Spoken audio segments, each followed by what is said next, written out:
एक हम बात करेंगे थोड़ी पड़ोसी मुल्क की कि जहां पर हम ये देख रहे हैं कि अगर उनकी क्रिकेट फ्लरिश कर रही है, उनकी क्रिकेट डेवलप कर रही है, तो उसके कुछ रीजन भी हैं। आज है क्या प्रेस कॉन्फ्रेंस हुई जिसमें रोहित शर्मा ने तमाम तर जिम्मेदारी इस स्क्वाड की अपने ऊपर ली। उन्होंने कहा कि रिंकू सिंह अगर टीम से बाहर है तो उसकी क्या वजह है, विराट कोहली का अगर ओपन करने का अगर प्लान है तो उसकी क्या वजह है। तमाम कर रहा है, कोई उस पर जोक लगा रहा है, कोई वो हंस रहा है, कोई वो हंस रहा है।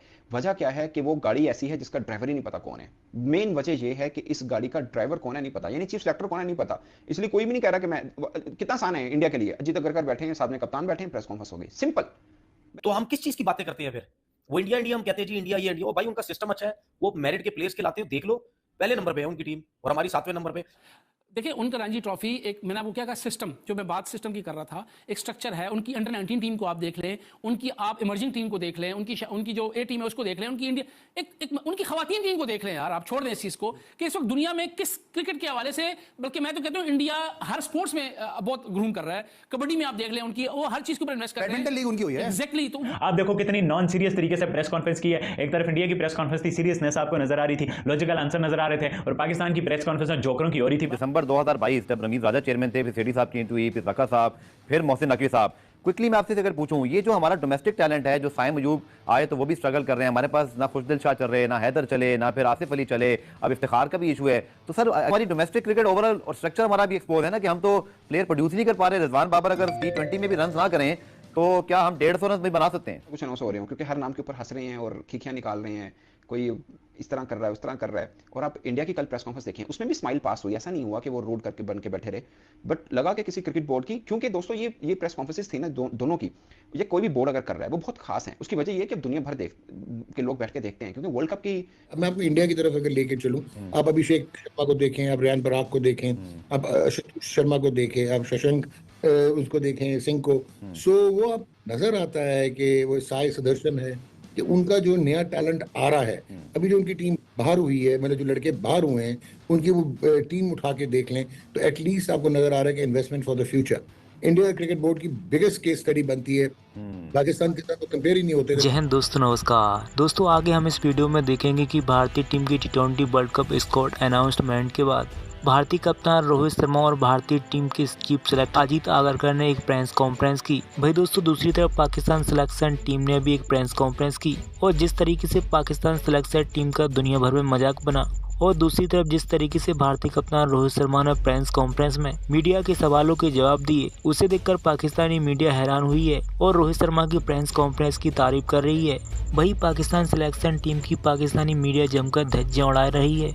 हम बात करेंगे थोड़ी पड़ोसी मुल्क की कि जहां पर हम ये देख रहे हैं कि अगर उनकी क्रिकेट फ्लरिश कर रही है, उनकी क्रिकेट डेवलप कर रही है, तो उसके कुछ रीजन भी हैं। आज है क्या प्रेस कॉन्फ्रेंस हुई जिसमें रोहित शर्मा ने तमाम तर जिम्मेदारी इस स्क्वाड की अपने ऊपर ली। उन्होंने कहा कि रिंकू सिंह अगर टीम से बाहर है तो उसकी क्या वजह है, विराट कोहली का अगर ओपन करने का अगर प्लान है तो उसकी क्या वजह है, तमाम तर चीज़ों की जिम्मेदारी ली। ऐसी कोई जिम्मेदारी हमारे यहाँ क्या बाबर आजम लेते नजर आएंगे? क्योंकि यहाँ तो हमारी जो सिलेक्शन कमेटी है वही एक दूसरे के ऊपर जिम्मेदारी डाल रही है कि आप बताएं, और ऐसा लग रहा है कि लखनऊ में जो है वो सिलेक्शन कमेटी बैठी है कि पहले आप और फिर पहले आप। कौन लेगा जिम्मेदारी? कोई जिम्मेदारी लेने को तैयार नहीं है। चेयरमैन साहब ने भी ये कहा है कि जी अगर टीम हारेगी तो हम जिम्मेदारी ले, हम लेंगे, मैं नहीं लूंगा। उसके ऊपर क्या हो जाएगा, जिम्मेदारी लेंगे। उससे फायदा क्या है? वही बात है, जब ग्लास टूट जाए हाँ तो उसके बाद क्या करेंगे? अरे भाई मैं वही आपको बता रहा हूँ कि मुझे तो समझ नहीं आ रही मैं वो अल्फाज कहाँ से लाऊं। अच्छा, इंडिया के हवाले से बताया ना कि अब ये रोहित शर्मा ने जिम्मेदारी अपने ऊपर ले ली। टीमें तो ऐसे ही बनती है ना, जब आपका लीडर अपने ऊपर ले गए। बाबर आजम के इस तरह का स्टेटमेंट दे सकते हैं? इतनी करेज है यार? देखिए बाबर आजम तब इस तरह के स्टेटमेंट दे सकते। बाबर आजम ने आधी टीम तो अपने दोस्तों की खिला रहा है। देखिए इंडिया को भले कुछ भी आप कह लें, इंडिया ने बड़ा अपने आप को बड़ा फ्लरिश किया है। उन्होंने एक सिस्टम के थ्रू आए हैं। कुछ भी आप उनको कहें, हमारे दुश्मन है, बेड़े हैं, जो मर्जी है, बट देखें जो चीज़ सही है, उन्होंने दुनिया में अपने आप को मनवाया है। वो टॉप क्रिकेटिंग नेशन में उनका शुमार होता है। उनका एक मजबूत सिस्टम है। पॉलिटिकल गवर्नमेंट जो आती है जो जाती है, उनका क्रिकेट बोर्ड उससे बिल्कुल अलग है। अपार्ट फ्रॉम पाकिस्तान के हवाले से वो जरूर बायस्ड हैं, उसमें कोई डाउट नहीं है, बट क्रिकेट स्ट्रक्चर उनका बहुत मजबूत है। और इस वक्त क्रिकेट के ऊपर इंडिया राज कर रहा है। और ये आप उसको सिंगल आउट नहीं कर सकते कि इंडिया जो है वो किसी भी मेगा इवेंट में सेमीफाइनल से बाहर होगा। वो तो फाइनलिस्ट होते हैं, लेकिन मैं थोड़ा सा उसको जरा सॉफ्ट रखूंगा। हाँ, थोड़ा क्वेश्चन जरूर रखना चाहिए। पाकिस्तान की सिलेक्शन कमेटी की पूरी प्रेस कॉन्फ्रेंस देखी है, मैंने कहा मैंने पूरी सुनी है, तो बोलता लगता नहीं ऐसा जैसे कोई स्टेट ड्रामे की कास्ट अनाउंस हो रही हो, क्योंकि हर नाम के ऊपर हंस रहे हैं और खिखियां निकाल रहे हैं, कोई इस तरह कर रहा है, उस तरह कर रहा है। और आप इंडिया की कल प्रेस कॉन्फ्रेंस देखें, उसमें भी स्माइल पास हुई, ऐसा नहीं हुआ कि वो रोड करके बन के बैठे रहे, बट लगा कि किसी क्रिकेट बोर्ड की, क्योंकि दोस्तों ये प्रेस कॉन्फ्रेंसेस थी ना दोनों की, ये कोई भी बोर्ड अगर कर रहा है वो बहुत खास है। उसकी वजह ये है कि दुनिया भर के लोग बैठ के देखते हैं, क्योंकि वर्ल्ड कप के ऊपर सब आ रहे हैं ना इसके ऊपर, तो सब सोच रहे हैं यार कौन क्या कर रहा है, किस चीज़ का कैसे आंसर कर रहा है। जैसे मैंने कल BCCI की, मैं अमूमन पूरी प्रेस कॉन्फ्रेंस उस तरह से कम ही देखता हूँ, बट कल देखी पूरी मैंने, सिलेक्शन कमेटी की भी कल हमने देखी है, तो दोनों का बहुत डिफरेंस है।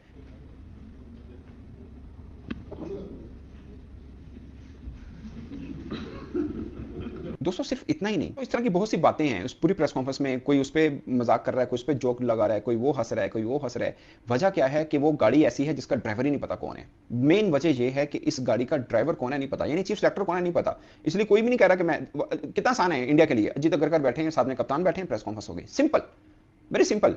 आपने पूरी फौज बिठाई है, 7 रुकनी सिलेक्शन कमेटी है, तो कहने कोई रिस्पांसिबिलिटी लेने को तैयार नहीं है। कर दूं, ये करोड़ों की बातें करते हैं, दुकान पकौड़ों की होती है। अब वर्ल्ड कप के स्क्वाड को, वो जाहिर सी बात है पाकिस्तान के मेंस के स्क्वाड में भी हैं। आप देखो कितनी नॉन सीरियस तरीके से प्रेस कॉन्फ्रेंस की है। एक तरफ इंडिया की प्रेस कॉन्फ्रेंस थी, सीरियसनेस आपको नजर आ रही थी, लॉजिकल आंसर नजर आ रहे थे, और पाकिस्तान की प्रेस कॉन्फ्रेंस में जोकरों की हो रही थी। बहरहाल क्या ही बात करें, ये सारे हमने जो सेलेक्ट किए हैं, ये सारा कचरा कुबाड़ जो हमने सेलेक्ट किया है, ये इंडिया को हरा सकता है, और ऑन द डे ये किसी भी टीम को हरा सकता है। और ये वार्निंग दे रहे हैं, ये आपको छोड़ेगा नहीं, आपकी टीम को ऐसी की तैसी करके रख देगा, हरा के रख देगा। कम ऑन अब्दुल रज़ाक, किस एंगल से यार, मतलब आप स्क्वाड का कंपैरिजन तो करो यार। हमारा कप्तान बाबर आजम घंटा, इंडिया का कप्तान रोज सुपर हिटमैन शर्मा, उसकी कप्तानी में मुंबई इंडियंस ने कितने आईपीएल जीते।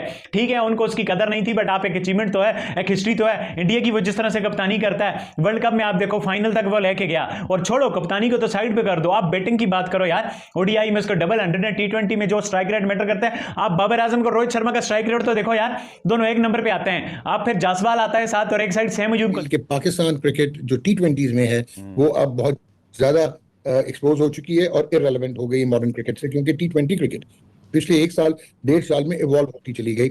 और जिसको हम मॉडर्न क्रिकेट कहते हैं, हम अल्फाजी तो इस्तेमाल करते हैं, लेकिन शायद ना हमने पाथवेज ठीक किए और ना हमारी कोच ठीक रही। हमने अपने शो में एनालाइज किया डेटा वाइज, और हमारा ख्याल था कि Sanju Samson will be handpicked for the World Cup. हालांकि ऋषभ पंत ने भी वापस आना था, KL राहुल मुसलसल क्रिकेट खेलते हुए आ रहे थे, सीजन प्लेयर हैं, और ईशान किशन भी थे, लेकिन वो सेलेक्ट कौन हुआ? संजू सैमसन। तो इसका क्या मतलब है कि वहां पे मेरिटेड सिलेक्शन है। शायद रिंकू सिंह पे आप थोड़ी सी बात कर सकते हैं। 1.5 साल में देख लें, दिसंबर 2022 जब रमीज राजा चेयरमैन थे, फिर सेठी साहब चेंज हुई, फिर रका साहब, फिर मोहसिन नकवी साहब। क्विकली मैं आपसे अगर पूछूं, ये जो हमारा डोमेस्टिक टैलेंट है, जो साइम अयूब आए तो वो भी स्ट्रगल कर रहे हैं, हमारे पास ना खुशदिल शाह चल रहे हैं, ना हैदर चले, ना फिर आसिफ अली चले, अब इफ्तिखार का भी इशू है। तो सर हमारी डोमेस्टिक क्रिकेट ओवरऑल और स्ट्रक्चर हमारा भी एक्सपोज है ना, कि हम तो प्लेयर प्रोड्यूस नहीं कर पा रहे। रिजवान बाबर अगर T20 में भी रन ना करें तो क्या हम 150 रन भी बना सकते हैं? यार आपने बड़ी जबरदस्त बात की है। देखें, बात सुने, स्ट्रक्चर डेवलप होते हैं जब आपकी अप्रोच जो है वो प्रोफेशनल हो। नंबर अब मैं अपनी इंडिया की तरफ अगर लेके चलूं, not that I am comparing, but क्योंकि आजकल IPL चल रही है, आप अभिषेक शर्मा को देखें, आप रियान पराग को देखें, आप आशुतोष शर्मा को देखें, आप शशांक उसको देखें, सिंह को। सो वो आप नजर आता है कि वो साई सदर्शन है कि उनका जो नया टैलेंट आ रहा है। अभी जो उनकी टीम बाहर हुई है, मतलब जो लड़के बाहर हुए हैं, उनकी वो टीम उठा के देख लें तो एटलीस्ट आपको नजर आ रहा है कि investment for the future. India cricket board की बिगेस्ट केस स्टडी बनती है। पाकिस्तान के साथ तो कंपेयर ही नहीं होते थे, पाकिस्तान इतना आगे था। 2007 के बाद उन्होंने ये करना शुरू किया और हमने अब तक कुछ। तो दोस्तों, आपने देखा कि कैसे पाकिस्तानी मीडिया भारतीय क्रिकेट की जमकर तारीफ कर रही है, और पाकिस्तानी मीडिया में कहा जा रहा है कि भारत का क्रिकेट हमसे 10 साल आगे निकल चुका है और हमारी क्रिकेट पूरी तरह से बर्बाद हो चुकी है। वही दोस्तों, जिस तरीके से रोहित शर्मा ने प्रेस कॉन्फ्रेंस की और जिस तरीके से मीडिया कर्मियों के सवालों के जवाब दिए, उसे देखकर भी पाकिस्तानी मीडिया जमकर तारीफ कर रही है। रोहित जैसा कप्तान काश पाकिस्तान के पास होता। वही दोस्तों, दूसरी तरफ पाकिस्तान सिलेक्शन टीम का जमकर दुनिया भर में मजाक बन रहा है। तो दोस्तों, आपको ये वीडियो देखकर कैसा लगा कमेंट करके जरूर बताइएगा, और ऐसे वीडियोस को देखने के लिए चैनल को अभी सब्सक्राइब करिएगा।